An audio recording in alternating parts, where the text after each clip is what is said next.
நான் ஒரு சாதாரண மனிதன், ஒரு கிராமத்துல ஊழியம் செய்கிற மனிதன். எத்தனை போராட்டம் வருது தெரியுமா?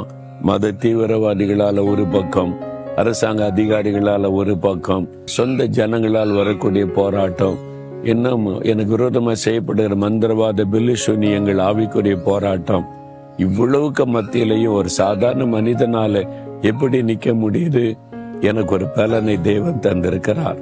காண்டாமிருகத்தின் கொம்பு கோத்த பலன், அது என்னுடைய அபிஷேகம், கர்த்தர் கொடுத்த அபிஷேகம்.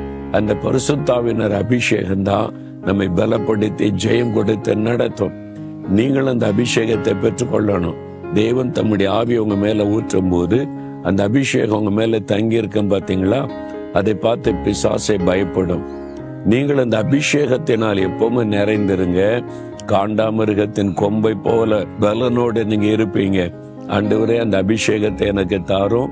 தினந்தோறும் புது எண்ணெயால் என் அபிஷேகம் பண்ணணும். என்னைக்கு அபிஷேகம் பெற்ற நிற்கூட தினமும் அந்த அபிஷேகம் உங்க மேல இருக்கிறதுல கவனம் செலுத்துங்க.